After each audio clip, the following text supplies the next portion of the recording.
দেখা যাচ্ছে এটা গতকালকের ক্লাসটা। জি স্যার। জুমে থাকলে দেখাবে অবশ্যই। যেমন ধরো রোল নম্বর আমি যদি বলি 52, আমি এখানে যেটা করবো এই যে 052 লিখে সার্চ দিই, ঠিক আছে? এখানে দেখাচ্ছে যে এই নামে কেউ একজন জয়েন করেনি, একজন নাই। তোমাদের মধ্যে কারো একটা রোল নম্বর বলো। 77 স্যার। 52 আমাদের সাথে ক্লাস করে না স্যার, ও 180 এর সাথে ক্লাস করে। 77 স্যার। আচ্ছা ডিরেক্ট অন্য জায়গায়, যেমন 77 আমি দিলাম, 77 দেখাচ্ছে আদনান। স্যার 25 টা একটু দেখেন তো স্যার 25। স্যার তো স্যার 107 টা একটু দেখবেন। এই যে 25 17 মিনিট ক্লাস করছে, 61 17 মিনিট ক্লাস করছে। তারপর 121 স্যার 15 এ 58 50 একটু দেখেন। আচ্ছা আমি তোমাদেরকে এটা দিয়ে দেবো নি, এই যে 121 রোল 67 মিনিট ক্লাস করছে। সো এরকম মানে জুমে ভুল হবে না, ওরা ভুল করে না। তো আমি দেখবো তোমার হচ্ছে এই কলাম বা এই কলাম যে কোনো এক কলামে রোল থাকলেই হবে। যেহেতু তোমাদের অনেকে মেইলে সমস্যা হচ্ছে, যেমন হচ্ছে 59 সামিউর রহমান, ইয়েস স্যার। ওর মেইল আইডি শো করতেছে না এখানে। 67 মিনিট স্যার কি আমি স্যার তো একটা ক্লাসে ট্রিটমেন্ট নাকি দিই দুটো স্যার, ক্লাস মিলাই স্যার? সমস্যা নাই। এই যে 59 একবার ছিল 7 মিনিট, একবার ছিল 2 মিনিট, একবার স্যার আমি ছিল তো ফুল ক্লাস করছি স্যার। 2 মিনিট, একবার ছিল 11 মিনিট, একবার ছিল 4 মিনিট, একবার ছিল 4 মিনিট, মানে বোঝা যাচ্ছে ও ডিসকন্টিনিউয়াসলি ছিল। একবার ছিল 11 মিনিট, সমস্যা নাই। স্যার পুরো সময় ছিলাম স্যার, বারবার ডিসকানেক্ট হয়ে গেছিলাম, এই জন্য স্যার এরকম হয়েছে। না এরকম হলে আমি অ্যাটেন্ডেন্স নিব, সমস্যা নাই, এরকম হলে নিব। কিন্তু নাই, তুমি না থাকলে তো সমস্যা, তোমার রোলই নাই। যেমন ধরো যেমন স্যার আমার 31, আমি একবার 19 মিনিট ছিলাম, এরপরে আবার ডিসকানেক্ট হয়ে গেছিল। স্যার 78 একবার দেখেন স্যার 78। আমি সমস্যা নাই, তোমাদেরকে এটা দিয়ে দেবো, তোমরা এটা দেখিও একটা আইডিয়া পাবা। আমি হচ্ছে ক্লাসে চলে যাচ্ছি।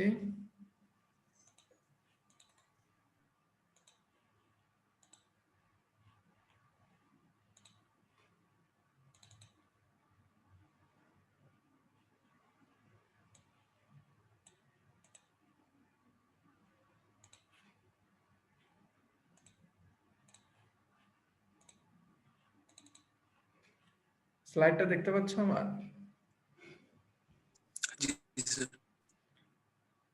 এই অঙ্কটা আমি কালকে অনেক দূর আগাইছিলাম, এখনো কিছু বাকি আছে, এটা দেখাবো আজকে। এর সাথে আরেকটা প্রবলেম দেখাবো।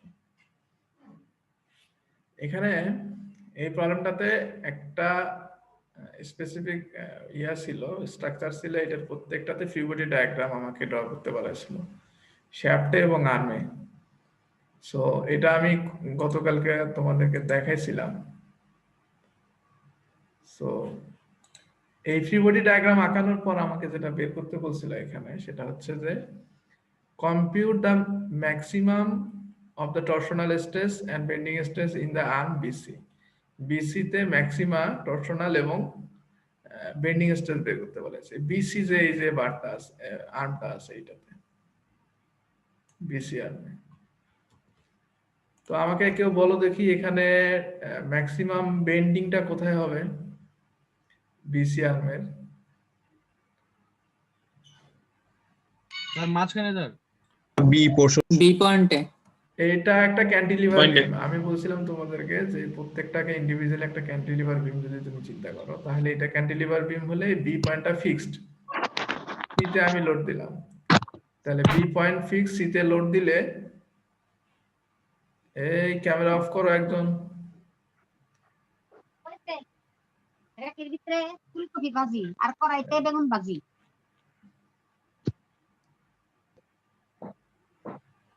সো এখানে এটাকে যদি একটা ক্যান্টিলিভার বিম আমি চিন্তা করি, এখানে লোড আছে, তাহলে বি পয়েন্টটা হচ্ছে ফিক্সড। বি পয়েন্টে তাহলে কি হবে? একটু জুম করা যাবে? হ্যাঁ এখন দেখতে পাচ্ছ? জি স্যার।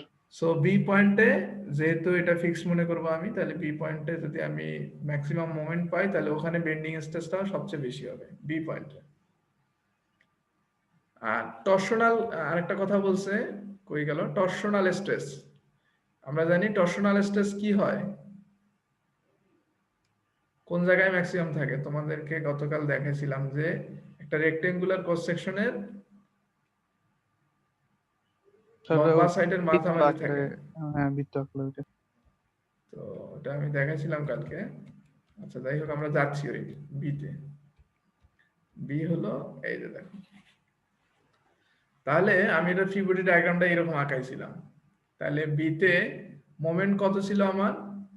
গতকালকে দেখানো হয়েছিল এই বিসি বারের বি পোর্শনে যেহেতু আমার হবে, বিতে যেহেতু আমার ম্যাক্সিমাম বেন্ডিং মোমেন্ট থাকবে, তাহলে ওখানে ম্যাক্সিমাম বেন্ডিং স্ট্রেসও হবে। মানে এম যেখানে ম্যাক্সিমাম, সিগমা সেখানে ম্যাক্সিমাম। সো এখানে এটা ছিল হচ্ছে 1200, এম এর ভ্যালু গতকাল বের করছিলাম আমরা, 1200 ছিল। তারপর এখন খেয়াল করে দেখো, এখানে এমসি বাই আই ছিল, এটাকে কিন্তু সিম্পলিফাই করে এটা লেখা হয়েছে। এটা কিভাবে আসে জানো? এই যে আই এর যে ইকুয়েশন, আই ছিল কি 1/12 বিএস কিউ, আর সি কত এখানে h/2। এটা যে রেক্টেঙ্গুলার ক্রস সেকশন হয়, তাহলে নিউটন অ্যাক্সিস থেকে হাইট কত আপার সারফেসের? h/2। সো এটা আমি বসাই সিম্পলিফাই করে, এটা তোমাদের বইয়ে ওইভাবে সিম্পলিফাই করা নাই, এটা তোমরা কিন্তু করে নিতে পারবা, বলে দিলাম। এখানে অনেক কিছুই বইয়ে দেখা গেল যে শর্ট করে লেখা থাকবে, আমরা ধরে নিচ্ছি তোমরা এসএমএ এগুলো পড়ছো। তো আমি এটা পেয়ে গেলাম হচ্ছে বি পয়েন্টে ম্যাক্সিমাম বেন্ডিং স্ট্রেস। এরপর আসো maximum torsional stress. Rectangular cross সেকশনের জন্য টরশনাল স্ট্রেসের ফর্মুলা কি ছিল? এই যে এটা আমি গতকাল তোমাদের ফর্মুলাটা দেখাইছিলাম। এবং এটা যদি আমি ম্যাগনিটিউড বসাই দেই, টি ছিল এখানে 450, এই বিসি তে টি ছিল 450। এখন কথা হচ্ছে এটার লোকেশনটা কোথায় হবে? ম্যাক্সিমাম শিয়ার স্ট্রেসের লোকেশনটা কোথায় হবে? এটা হবে মিডল অফ দা 1/4 ইনসাইড। এটা একটু তোমাদেরকে মনে করাই দেই, আমি গতকালকে দেখানো হয়েছিল।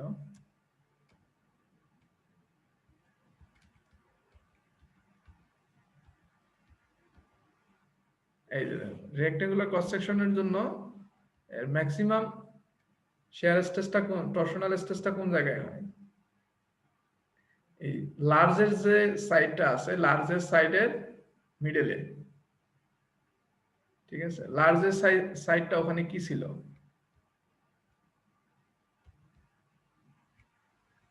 এখানে লার্জের সাইডটা কি ছিল? একটা হচ্ছে 1/4 ইঞ্চ আর একটা হচ্ছে 1/4 ইঞ্চ। এটা লার্জের সাইড না? Yes sir। এইটার মাঝামাঝি কোন একটা জায়গায় হবে, ঠিক আছে? এটা গেল আমাদের হচ্ছে বি নম্বরটা। এবার আসো সিতে। সিতে বলছে locate a stress element on the top surface of shaft at A. এই যে এ বিন্দুটা আছে, এই এ বিন্দুতে স্ট্রেস এলিমেন্ট গুলো বের করতে বলা হয়েছে এ বিন্দুটাতে। তাহলে এইটা এ বিটাকে একটা যদি আমি ক্যান্টিলিভার বিম হিসাবে চিন্তা করি, এটাতে টর্শনও ছিল, মোমেন্টও ছিল। তো টর্শনের জন্য টর্শনাল স্ট্রেস আসবে, আর মোমেন্টের জন্য এখানে আসবে বেন্ডিং মোমেন্ট স্ট্রেস। তাহলে বেন্ডিং স্ট্রেস আসছে টর্শনাল স্ট্রেস এতে, মানে আগের এই পোরশনে যেরকম ছিল সিমিলারলি আমি এই পয়েন্টটা এইভাবে বের করব। শুধু তফাৎটা হচ্ছে এইটা যে আগেরটাতে হচ্ছে তোমার ছিল রেক্টেঙ্গুলার ক্রস সেকশন, আর এটা হলো সার্কুলার। এরপর বলেছে determine the maximum normal and shear stress at A, ঠিক আছে? তো নরমাল এবং হচ্ছে শিয়ার স্ট্রেসটা ম্যাক্সিমাম বের করব, মোট সার্কেলের যে সূত্র আছে ওইটা দিয়ে। সো আমরা সিডি একই রকম প্রবলেম, এটাতে যাই দেখি কিভাবে সলভ করছে।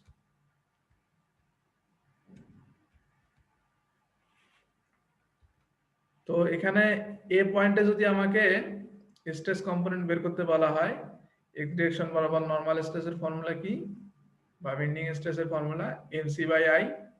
রেক্টেঙ্গুলার ক্রস সেকশন আগেরটা ছিল, এটা হচ্ছে সার্কুলার। তো সার্কুলারের জন্য এটাকে সিম্পলিফাই করলে এইটা দাঁড়াবে। তো এখানে মোমেন্ট কত ছিল? এতে মোমেন্ট ছিল কতদিনে মনে আছে কিনা তোমাদের? 1950। এই যে 1950 বসাই দিলে আমি পাইলাম 47.1 kpsi। তারপর আসো এখানকার টর্শনাল স্ট্রেস কি ছিল? টিসি বাই জে, এটা জে হচ্ছে Polar moment of inertia. Polar moment of inertia, ঠিক আছে?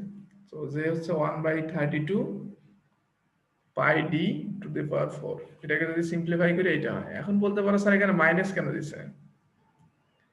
এখানে টর্শনের ক্ষেত্রে আমি বলে রাখি তোমাদের আবারও, টর্শনের ক্ষেত্রে কোনো একটা পজিশনে যদি তোমাকে স্ট্রেস বের করতে বলা হয় তাহলে প্লাস মাইনাস নিয়ে বোঝার হবে না, তুমি প্লাস দিয়েও করতে পারো মাইনাস দিয়েও করতে পারো, আমি তোমাকে মানে কোনোটাতেই বাধা দিব না। এখানে এটা মাইনাস করছে কারণ এই টর্কটা ছিল হচ্ছে নেগেটিভ ডিরেকশন, এটা ব্যাপার না, তোমরা পজিটিভ দিলেও সমস্যা নেই।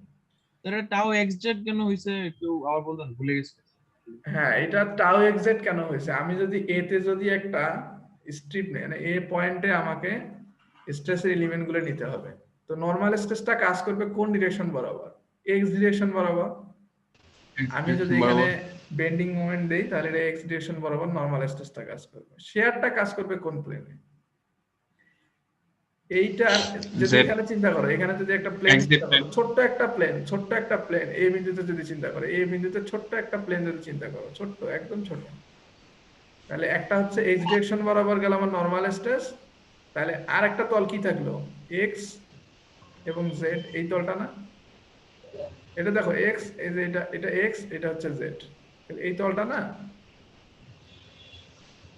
স্যার সো মানে আমি যদি উপর থেকে চিন্তা করি এরকম একটা সারফেস, তাহলে এই সারফেসটা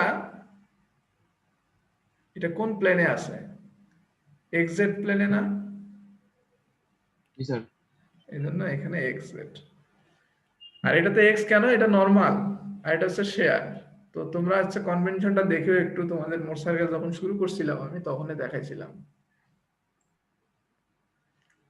আমি যদি এখানে ম্যাগনিটিউড গুলো বসাই দেই তাহলে পাবো এটা, এটাকে পিএসআই এ আসে, এটাকে কেএসআই এ নিয়ে যাওয়া হলো, এটা 1000 দিয়ে ভাগ করে দিচ্ছি। এখন বলা হয়েছে এই এ পয়েন্টে maximum bending stress, maximum normal stress কত হবে এবং হচ্ছে ম্যাক্সিমাম শেয়ার স্ট্রেস কত হবে। ম্যাক্সিমাম শেয়ার স্ট্রেস এবং হচ্ছে নরমাল স্ট্রেস বের করি আমরা কোন ফর্মুলা থেকে? মোট সার্কেলের ফর্মুলা থেকে। দেখো এই ফর্মুলা মনে আছে কিনা? এটা তোমাদের বইয়েও আছে, ঠিক আছে? তো এইখানে কিন্তু জেড বলে কিছু নাই, সিগমা জেড বলে কিছু নাই, সিগমা জেড অ্যাক্সিস বরাবর কোনো নরমাল স্ট্রেস নাই, শুধুমাত্র এখানে সিগমা এক্স আছে, ঠিক আছে? তো এখানে সিগমা জেড নাই, শুধু সিগমা এক্স আছে। বুঝতে পারছো এইটা কেন সিগমা জেডটা 0 হয়ে গেল? এখানে শুধুমাত্র সিগমা এক্স বরাবর স্ট্রেস আছে, যেহেতু এখানে বেন্ডিং স্ট্রেস। বেন্ডিং স্ট্রেসটা সবসময় মাথায় রাখবা লংগিটিউডিনাল ডিরেকশন বরাবর থাকবে।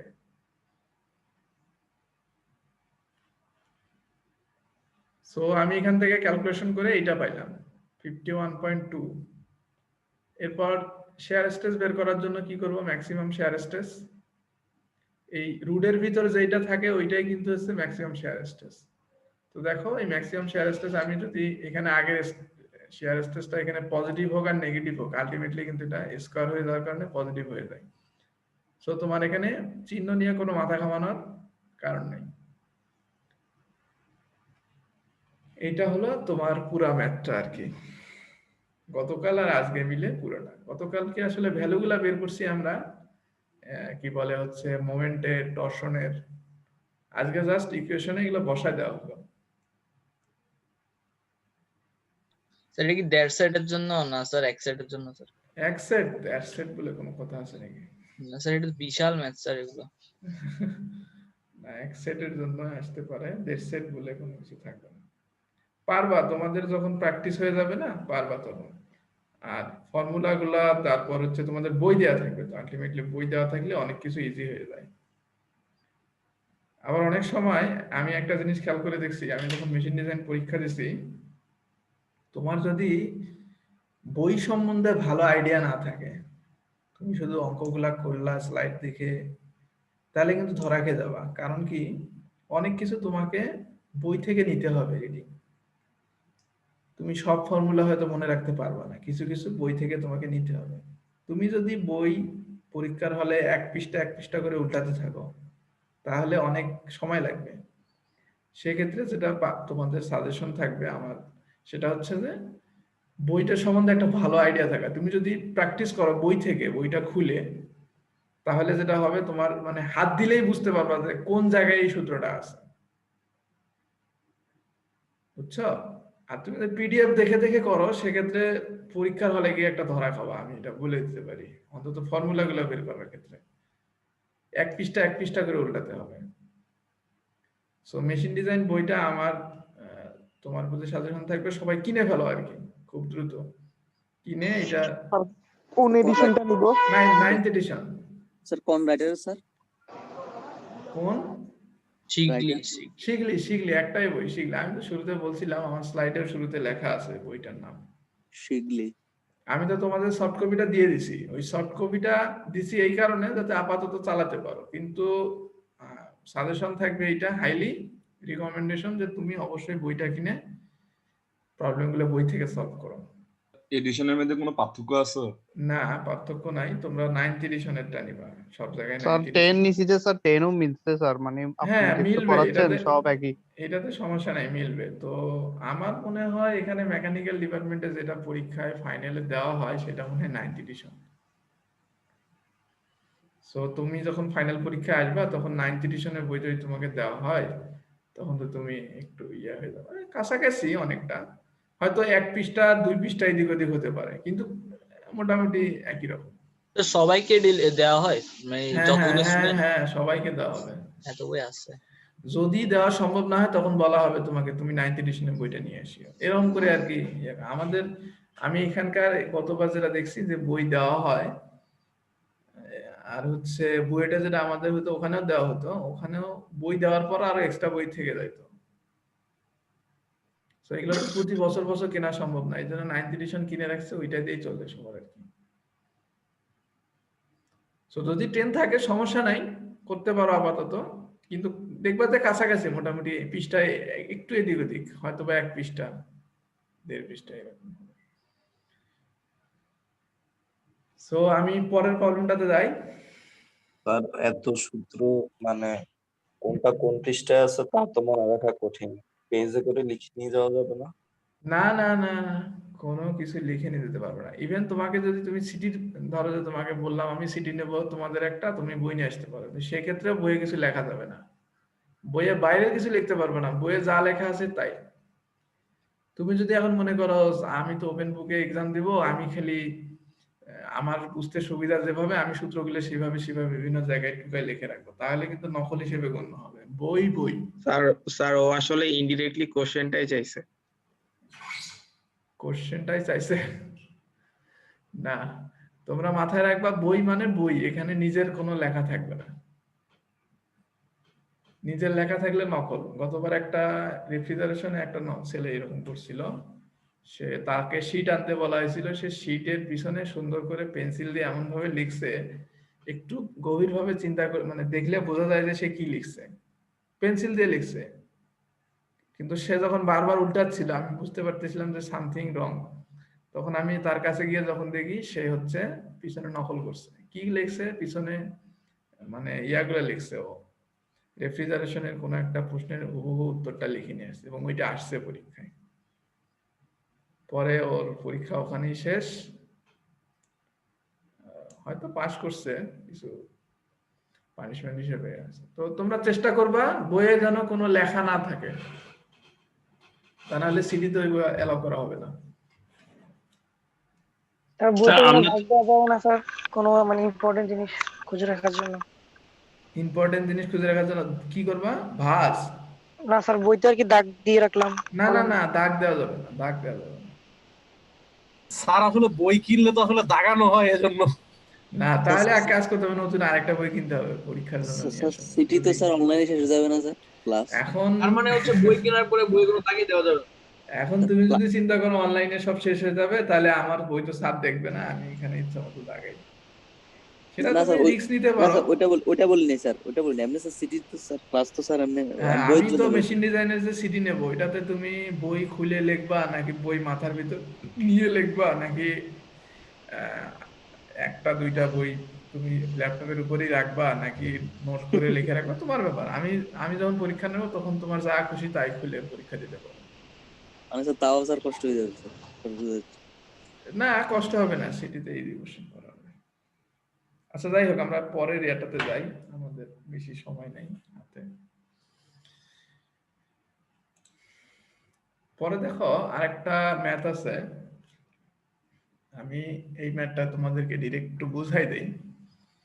সো এখানে দেখো এরকম কনফিগারেশন কোনো জায়গায় দেখছো এর আগে মেকানিক্যাল সিস্টেমে কোনো জায়গায়? এটা কি মনে স্যার হচ্ছে? বলে আর কি এটা হচ্ছে বেল্ট পুলি টাইপের একটা জিনিস, তোমরা কি বলে হচ্ছে শুনছো মনে হয়। স্যার চালের কলে মশলার কলে চালের কলে, হ্যাঁ মশলার কলে এটা দেখা যায় এরকম একটা জিনিস।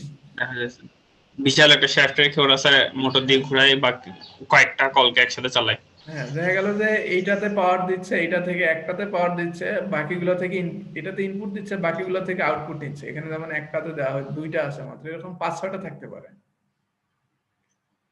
সো ওইরকম যখন একটা শ্যাফট থেকে জাস্ট পাওয়ার গুলাকে এক জায়গা থেকে আরেক জায়গায় শিফট করা হচ্ছে, তখন এখানে যেটা করা হয় বেল্ট দিয়ে এগুলো কানেক্টেড থাকে বেশিরভাগ ক্ষেত্রে, এগুলো বেল্ট দিয়ে কানেক্টেড থাকে, আর এটাকে বলা হয় পুলি।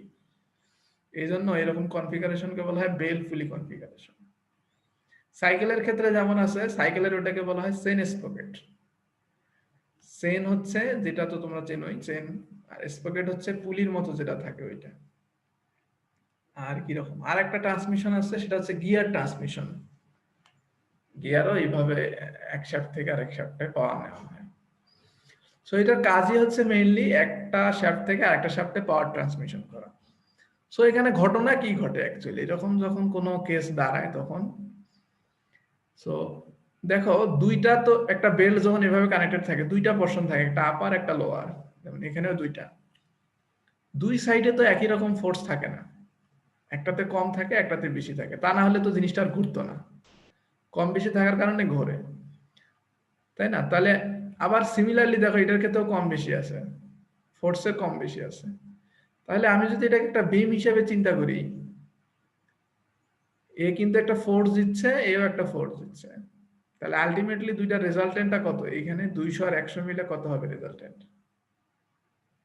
1200 স্যার 1000 সরি 1200 বলতেছি। স্যার তাহলে 1200 আর 800 হবে হচ্ছে 1200 আর হচ্ছে 200 মিলে এখানে দেখো একই ডিরেকশন, তাহলে কি পজিটিভ 1200 হবে না?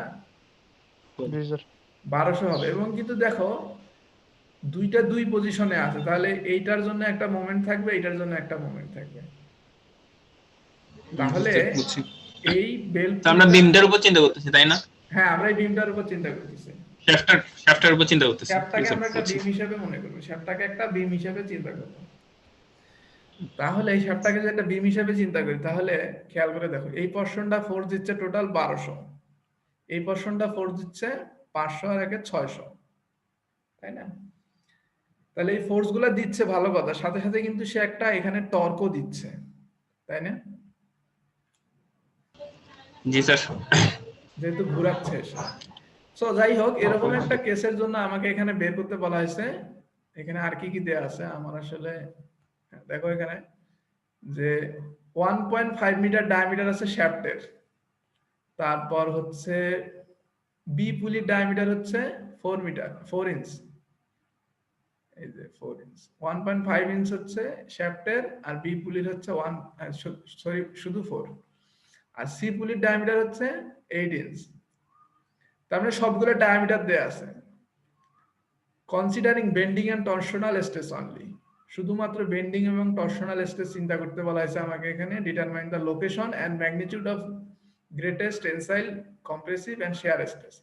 সো এইরকম একটা কেসের জন্য শুধুমাত্র আমাকে টরশন এবং বেন্ডিংটা মাথায় রাখতে হবে বলছে এরা কনসিডার করতে, বাকিগুলো আমরা ইগনোর করতে পারি। বাকিগুলো কি ছিল? বাকিগুলো যেমন ছিল তোমাদের গতদিনে দেখানো হয়েছিল যে ট্রান্সভার্স শেয়ার, নরমাল শেয়ার, ওগুলা বাদ, ওগুলা স্ট্রেসের ভ্যালু এখানে অনেক কম আসবে, এই জন্য ওগুলাকে আগে থেকে বাদ দেওয়া হচ্ছে। শুধু এখানে বেন্ডিং এবং টরশনাল স্ট্রেসটাকে কাউন্ট করতে বলা হয়েছে,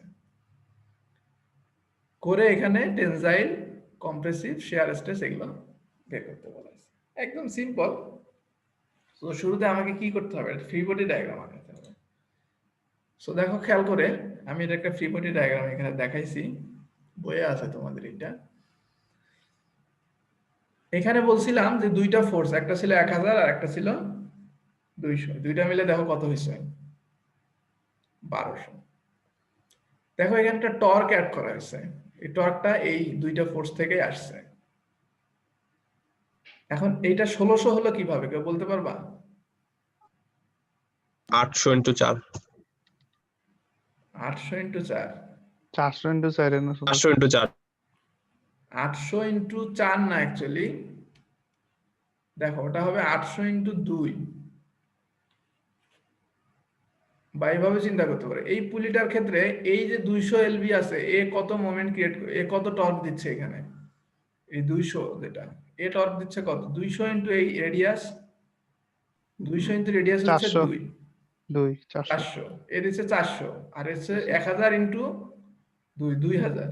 2000 2000 থেকে যদি আমি 400 বাদ দেই তাহলে কত হবে, 1600। তো এখানে এটাকে দেখো ক্লকওয়াইজ দেখানো হয়েছে, কারণটা কি, বড়টারটা বড়টারটা দেখানো হয়েছে না, ঠিক আছে। সিমিলারলি এই পরের পুলির জন্য খেয়াল করে দেখো, পরের পুলিতে দুইটা মিলে হচ্ছে 500 আর 100, এই যে 600।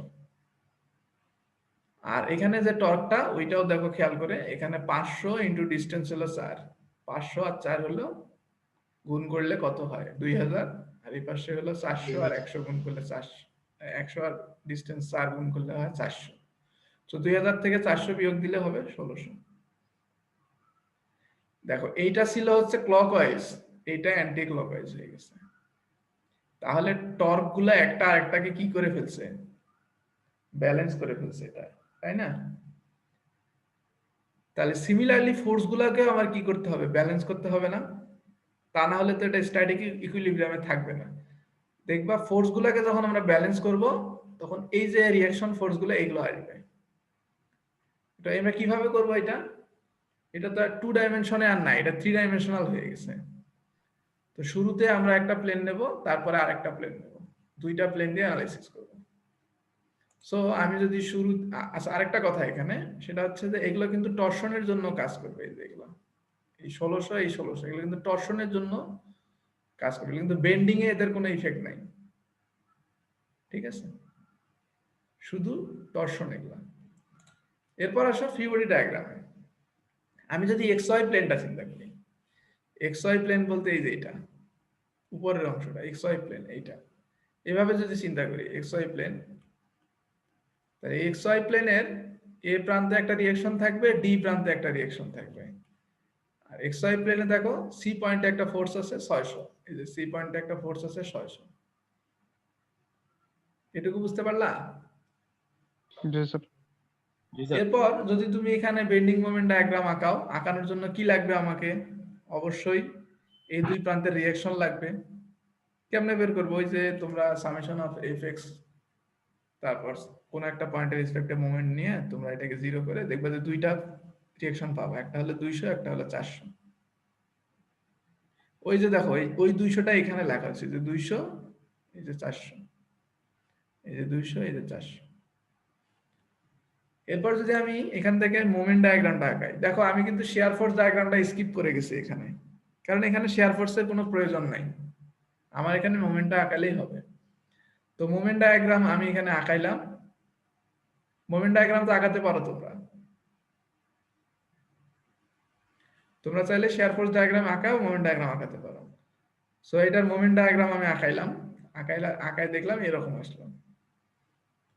সো এখানে মাথায় রাখবে একটা জিনিস, এটা টেকনিক আর কি, যখন কোনো সিম্পলি সাপোর্টেড বিম থাকবে এবং ওর একটা মাত্র ফোর্স থাকবে, তখন ম্যাক্সিমাম মোমেন্টটা হবে যে জায়গাটাতে ফোর্স অ্যাপ্লাই করা হয়েছে সেই জায়গায়।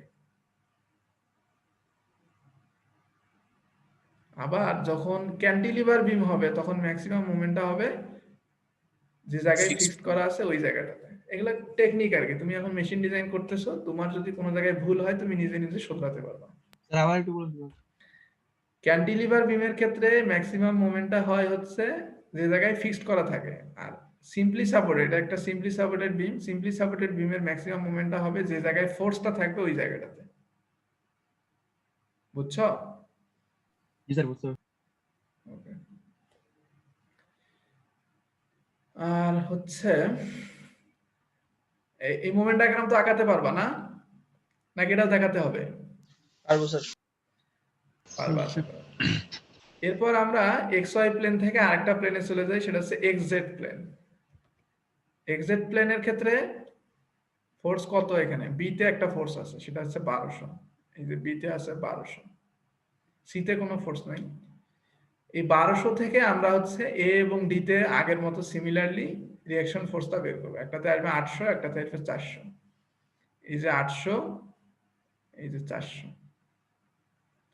এখানেও অনুরূপভাবে আমি মোমেন্টটা পাইলাম বিতে ম্যাক্সিমাম, এবং সেটা হয় 8000। এখানে ছিল ম্যাক্সিমামটা 4000। সো দেখো, এটা কিন্তু একটা 3 ডাইমেনশনাল প্রবলেমে চলে গেছে। সিমিলার এটাতে যেমন একটা বেন্ডিং মোমেন্ট ডায়াগ্রাম ছিল, এটাতে একটা ডায়াগ্রাম। তাহলে তো স্যার আগে মোমেন্টের এগুলো এঁকে দেন ওইটা আঁকতে হবে ফাইনালি, উপরে যেটা দেখা যাচ্ছে না স্যার? হ্যাঁ, করতে পারো, নো প্রবলেম। আবার যদি তুমি বলো যে না আমি এটা আঁকাবই না, এখানে যদিও কোথাও ফিবোনাচি ডায়াগ্রাম চাওয়া হয়নি, না আঁকাও করবা, যদি তুমি করতে পারো, নো প্রবলেম। সো মোমেন্টের এটা করার পর এটা আঁকাইলে হ্যাঁ একটু ইজি মনে হবে। কিছু জিনিস তুমি এখানে বের করতে পারলা না, যেমন হচ্ছে 200 এবং 800 এর রিঅ্যাকশন ফোর্স ছিল, যে 400 400। এগুলো পরে তুমি যখন এই যে কি বলে shear force bending moment diagram আঁকাবা, তখন তুমি বের করে নিতে পারতেছো। সো কোনটা করলা না করলা ওইটা ব্যাপার না, কিন্তু এই মোমেন্ট গুলো লাগবে। তোমার কোন পয়েন্টে কত মোমেন্ট, এই মোমেন্ট ডায়াগ্রামটা আমার লাগবে। এবং মোমেন্ট এবং টর্ক, এই যে এখান থেকে যে টর্ক গুলো পাইলাম, এই টর্ক গুলো তোমার লাগবে। আর ফিবোনাচি ডায়াগ্রাম আঁকাইলে একটা ইজি হয় জিনিসটাকে ভিজুয়ালাইজ করার জন্য। তো আমি এখন বলি যদি তোমাদেরকে যে এখানকার মোমেন্টটা, যেটা আমি প্রথমে এক্স ওয়াই প্লেন থেকে যে মোমেন্টটা পাইছি, ওটার ডিরেকশন ছিল হচ্ছে জেড ডিরেকশন, এটাকে বলা হয় এম জেড। কতদিন এরকম কোশ্চেন করছিলাম না অনেক একজন, যে মোমেন্টের ডিরেকশনটা কেন জেড ডিরেকশনে হয়। এক্স ওয়াই এর সাথে লম্ব স্যার। হ্যাঁ, এটা মাথায় রাখবা যে মোমেন্ট আসে হলো ফোর্স এবং ডিসটেন্স গুণ করে। সো ফোর্স এবং ডিসটেন্স কে যদি আমি ক্রস গুণ করি, এটার সাথে লম্ব বরাবর আসবে, ডান হাতি নিয়ম অনুসারে এটা জেড অ্যাক্সিস বরাবর চলে গেছে। সিমিলারলি আমি যখন এক্স এবং জেড অ্যাক্সিস বরাবর, সরি এক্স এবং জেড প্লেনে যদি আমি শেয়ার ফোর্স বেন্ডিং মোমেন্ট নিই, সেক্ষেত্রে মোমেন্টটা আসবে হচ্ছে ওয়াই অ্যাক্সিস বরাবর। তাহলে এর আগের প্রবলেমগুলোতে শুধুমাত্র একটা অ্যাক্সিস কনসিডার হয়েছিল, শুধু এমজেড ছিল অথবা শুধু এমওয়াই বা এরকম সামথিং যে কোনো একটা ছিল। এখন তো দুইটা মোমেন্ট পেয়ে গেলাম, তাহলে দুইটাকে মিলায় আমার নতুন একটা রেজাল্টেন্ট করতে হবে না?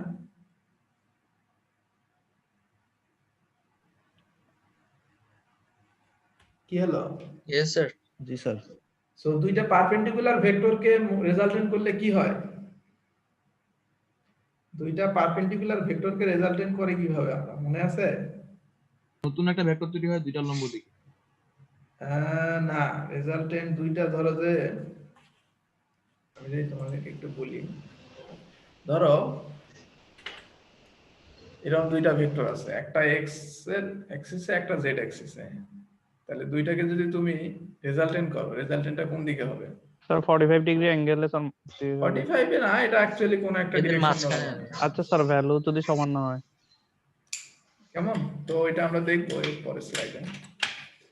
ভ্যালু সমান হলে 45, তো ভ্যালু তো সমান হবে না, এটি স্বাভাবিক। ফোর্সটা কাছাকাছি থাকবে। তো এবার আমি পরের স্লাইডে যাই। পরের স্লাইডে আমাকে যেটা করতে হবে সেটা হচ্ছে যে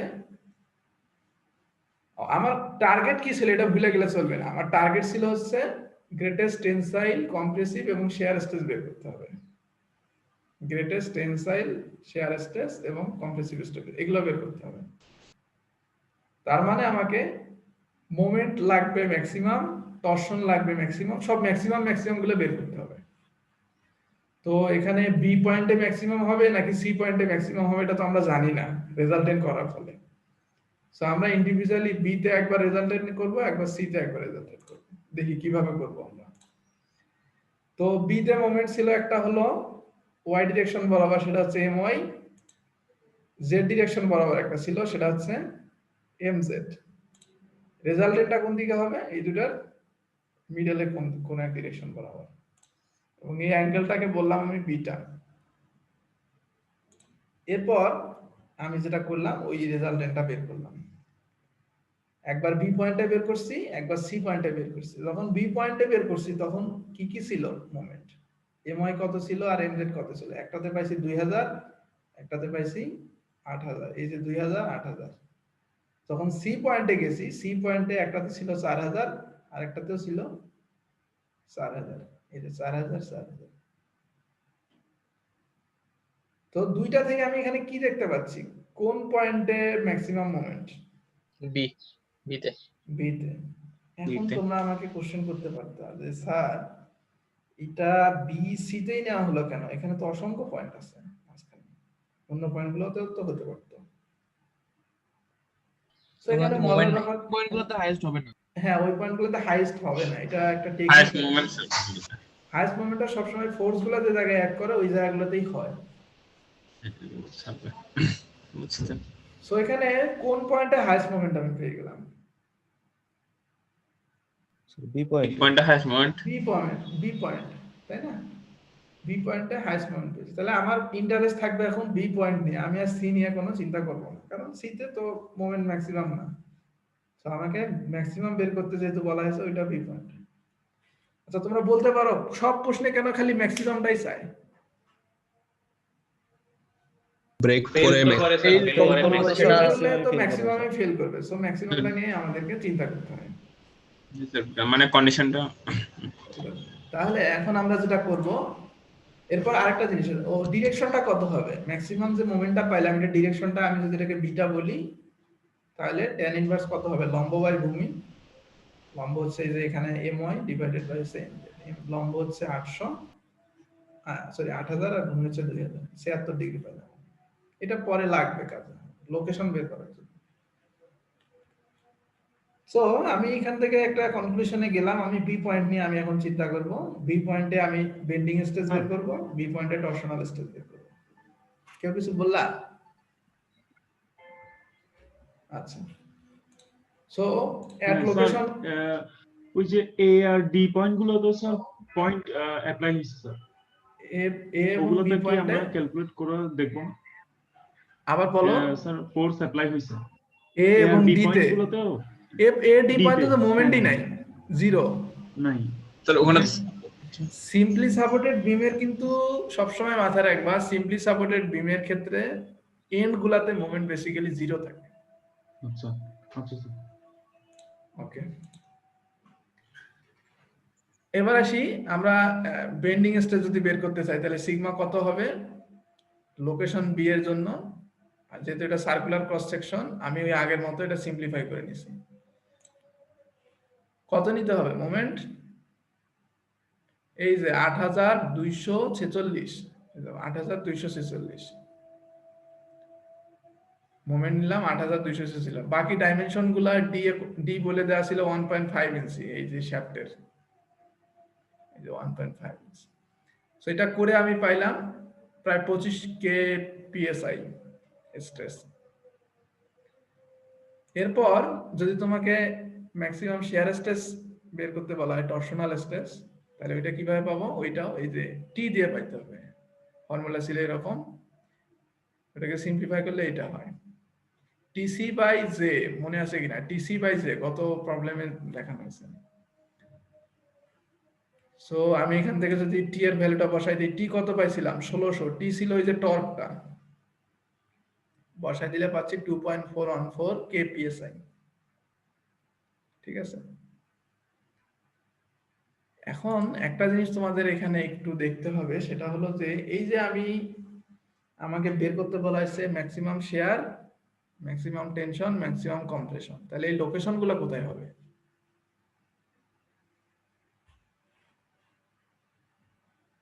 খেয়াল করো, ধরো যে শুধু এমজেড আছে, বা ধরো আগের প্রবলেমে যদি একটু যাই, আমি এটারই একটু আগে যাই। ধরো এই যে শুধু 600 এলবি ফোর্সটা আছে এখানে, কোন জায়গায়? সি পয়েন্টে, শুধু এইটা আছে সাপোজ। তাহলে এই ক্ষেত্রে কম্প্রেশন কোন সাইডে থাকবে আর টেনশন কোন সাইডে থাকবে। ধরো শুধুমাত্র এইরকম একটা বিমের ক্ষেত্রে শুধু 600 ফোর্স আছে, 600 এলবি, তাহলে সেই ক্ষেত্রে আমাকে বলো যে ইয়েটা কোন দিকে থাকবে, টেনশন কোন দিকে, কম্প্রেশন কোন দিকে। উপরে কি থাকবে? উপরে টেনশন। Sir compression. উপরে কম্প্রেশন আর নিচে হচ্ছে টেনশন। টেনশন। যদি আমি তোমাদেরকে একটু দেখাই, দেখো আমি একটা স্কেল হাতে নিচ্ছি, দেখা যাচ্ছে এখানে এরকম একটা, এটাকে যদি একটা সিম্পলি সাপোর্টেড বিম আমি চিন্তা করি, যদি এখানে যদি আমি একটা ফোর্স দেই, দেখো দেখা যাচ্ছে কিনা। জি স্যার দেখা যাচ্ছে। তাহলে উপরের দিকটা কিন্তু কম্প্রেসড হচ্ছে আর নিচের দিকটা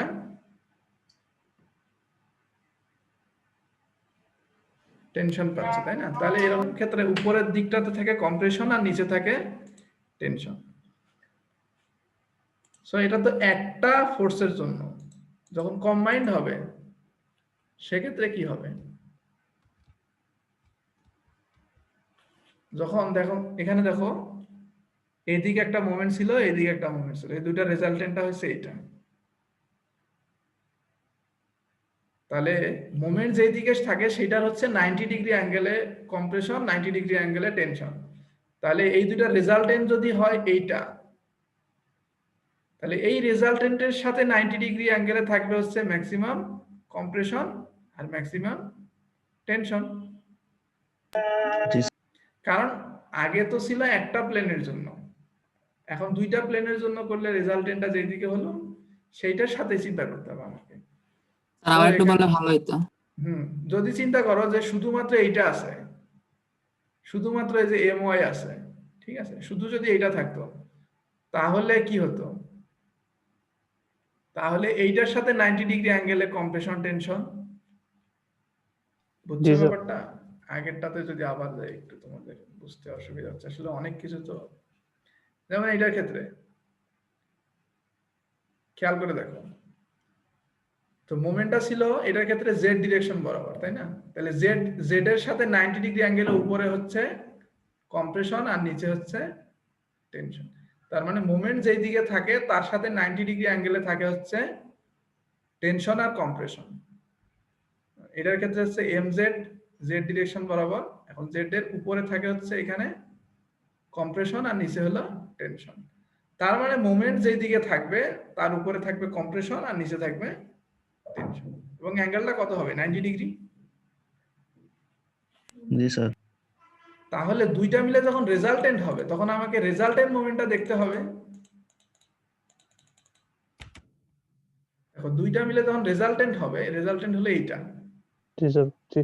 তাহলে এই রেজাল্টেন্টের সাথে আমার এখন দেখতে হবে, তাহলে উপরে থাকবে কম্প্রেশন আর নিচে থাকবে টেনশন, ঠিক আছে? জি স্যার। এরপর বলা হয়েছে যে ম্যাক্সিমাম টেনশন যখন আমি নেব তখন তাহলে এটা কোন পয়েন্টে পাবো? ই পয়েন্টে নিচে থাকবে। এজন্য বলা হয়েছে at point T maximum tensile stress will be given by কি? এই যে এই ফর্মুলা, ই পয়েন্টে আমি হচ্ছে বেন্ডিং স্ট্রেস জানি, ই পয়েন্টে শিয়ার স্ট্রেস জানি, তাহলে বেন্ডিং স্ট্রেস জানি, শিয়ার স্ট্রেস জানি, আমি যদি এখানে বসাই দেই এত পাবো। আবার যদি বলা হয় কম্প্রেশনের ক্ষেত্রে, তাহলে ম্যাক্সিমাম কম্প্রেশন কোথায় হবে? at point F, এই যে F পয়েন্টে হবে ম্যাক্সিমাম কম্প্রেশন। এবং সেটার জন্য কি হবে? টেনশনে যেমন পজিটিভ ছিল, কম্প্রেশনে গিয়ে ওটা কি হয়ে যায়? নেগেটিভ। জি স্যার। ম্যাক্সিমাম পাওয়ার জন্য এখানেও নেগেটিভ কনসিডার করতে হবে, তা না হলে তো ম্যাক্সিমাম হবে না, দুইটাতেই নেগেটিভ করতে হবে। এটা পাইছি দেখো +25, এটা পাইলাম -25। সো নেগেটিভটা দেখো আমরা কিন্তু এই যে একটু আগে বের করলাম না আগের স্লাইডে, এই যে যেমন ধরো যে এখানে কত বের করছে? 24.89। এটা হচ্ছে ম্যাক্সিমাম বেন্ডিং স্ট্রেস। এটা উপরে হলে কম্প্রেসিভ আর নিচে হলে টেনসাইল। মানে এই মোমেন্টের উপরে হলে কম্প্রেসিভ, নিচে হলে টেনসাইল। টেনসাইল। তাহলে আমি যখন টেনসাইল নিব তখন নিব পজিটিভ আকারে ওইটা, যখন কম্প্রেসিভ নেব তখন এটাকে কি করব? নেগেটিভ। কেমন? তোমাদের দেখবা মোর সার্কেলের যে প্রিন্সিপাল স্ট্রেস বের করার যে ফর্মুলাটা ছিল ওইটাতে দেখবা প্লাস যে মাইনাস ছিল এখানে প্লাস মাইনাস ছিল। প্লাস মাইনাস কেন ছিল? একটা ম্যাক্স একটা টেনশনের জন্য, একটা কম্প্রেশনের জন্য, এই ক্ষেত্রে একটা ম্যাক্সিমামের জন্য, একটা মিনিমামের জন্য। সো একটা পজিটিভলি ম্যাক্সিমাম হবে আর একটা হলে নেগেটিভলি ম্যাক্সিমাম হবে। এটা পেলাম আমি ম্যাক্সিমাম কম্প্রেসিভ টেনসাইল। এবার যদি আমি বলি ম্যাক্সিমাম শেয়ার কোথায় হবে, ম্যাক্সিমাম শেয়ার আসলে এখানেও থাকবে এখানেও থাকবে, দুই জায়গাতে একই হবে। কারণ শেয়ার স্ট্রেসের বেলায় তো কোনো ডিরেকশনের ব্যাপার নাই, এখানে প্লাস মাইনাস তুমি যাই করো ওটার উপর স্কোয়ার দিলে আলটিমেটলি পজিটিভই আসবে। স্যার টেনসাইল আর কম্প্রেসিভ ভ্যালু কি সবসময় না, সমানুপাতিক আসে?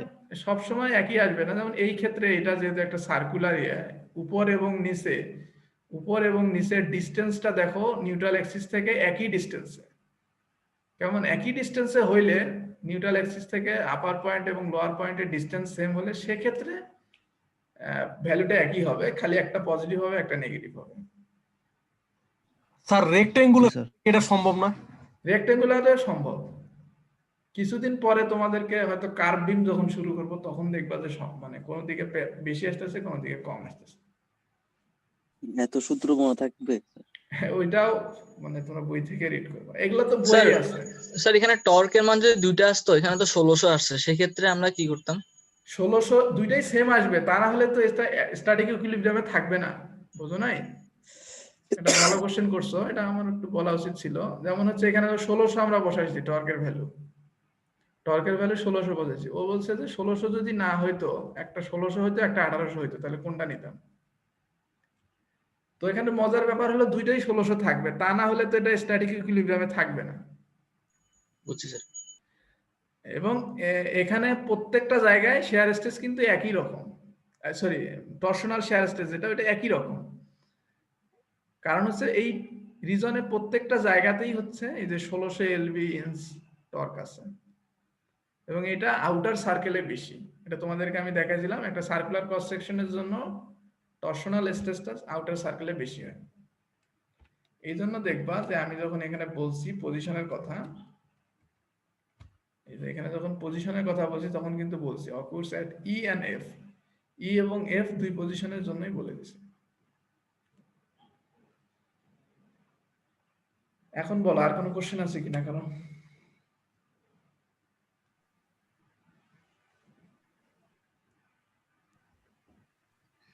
মোটামুটি বুঝে নিছি স্যার।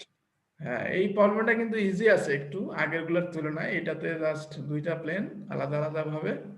আমি তারপরে রেকর্ডিংটা তোমাদেরকে দিয়ে দেব, তোমরা আরেকবার এটা হাতে কলমে করবা, যদি আটকায় যাও তখন একটু আবার রেকর্ডিংটা একটু দেখে নিবা। স্যার এসব প্রবলেমে কি স্যার স্টেপ বাই স্টেপ নম্বর মানে স্যার প্রথম? হ্যাঁ, অবশ্যই ভাগ করা থাকবে নম্বর, মানে তা না হলে দেখা গেল যে তুমি অনেক সময় ক্যালকুলেশনে মিস্টেক করে ফেলছো। একটা স্টেপে ধরো যে তুমি কি বলে প্রথমেই ধরো একটা ভুল করে ফেলছো। তুমি প্রথমেই ভুলটা কি, ধরো যে তুমি 1000 আর 200 যোগ করলে হয় 1200, তুমি এটা ধরো যে ভুলে 800 মানে এটা হয় হচ্ছে 1200। তুমি যদি একজন 800 বলতো, ধরো শুরুতে তুমি ওই ভুলটা করছো, কিন্তু পরের স্টেপগুলো আমি দেখতেছি তুমি রাইট পথে ছিলা, খালি শুরুর ওই একটা ভ্যালুর জন্য তোমার কোনো উত্তরই ঠিক আসে নাই। তখন আমি হয়তো একটু চিন্তা করে বা যে কোনো সারি এটা চিন্তা করে মার্ক দেবে তোমাদের একটা, তা না হলে আসলে এখানে একটু টাফ হয়ে যাবে অনেকের ক্ষেত্রে। ঠিক আছে স্যার, প্রথমে একটা কথা বলছিলেন যে এই টরশনাল টর্ক যেটা মানে এটা বেন্ডিং এর ক্ষেত্রে কোনো ইফেক্ট নাই। হ্যাঁ, মানে এই জিনিসটা কেন এই অঙ্কে তো হ্যাঁ মানে দেখো এটা কেন আসলে বেন্ডিং এর ক্ষেত্রে কোনো ইফেক্ট নাই। বেন্ডিং স্ট্রেসের ফর্মুলা ছিল এইটা, এখানে কোনো জায়গায় টর্ক লাগে, এখানে শুধু কি লাগে, মোমেন্ট লাগে। এটা কিন্তু বেন্ডিং স্ট্রেসের ইকুয়েশন। এখানে কোনো জায়গায় কি টর্ক লাগে? লাগে না। কিন্তু তুমি যখন ম্যাক্সিমাম স্ট্রেস বের করবা বা প্রিন্সিপাল স্ট্রেস বের করবা, তখন কিন্তু দেখো কম্বাইন্ডলি কিন্তু এটাতে টর্কও লাগে কিন্তু তখন। কারণ যখন ফেইল করবে তখন শুধুমাত্র যে দেখাইছিলাম চকের ক্ষেত্রে, চক বা ধরে যে তোমার একটা ম্যাটেরিয়াল, তো চক হচ্ছে টেনশনে উইক, কিন্তু আমি শুধুমাত্র যদি ওকে শেয়ার স্ট্রেস দেই তাতেও কিন্তু সে ফেল করে। ঠিক আছে, তো যখন কোনো কিছু ফেল করে তখন আমাদের এই প্রিন্সিপাল স্টেজ দিয়েই অ্যানালাইসিস করতে হয় যে কোথায় কত বেশি হচ্ছে। তো সেক্ষেত্রে যখন প্রিন্সিপাল স্টেজ বের করি তখন কিন্তু বেন্ডিংও লাগতেছে। এই যে দেখো, এই যে সিগমাটা হলো বেন্ডিং এর জন্য আসছে আর টাউটা হচ্ছে টর্শনের জন্য আসছে। বুঝতে পারছো?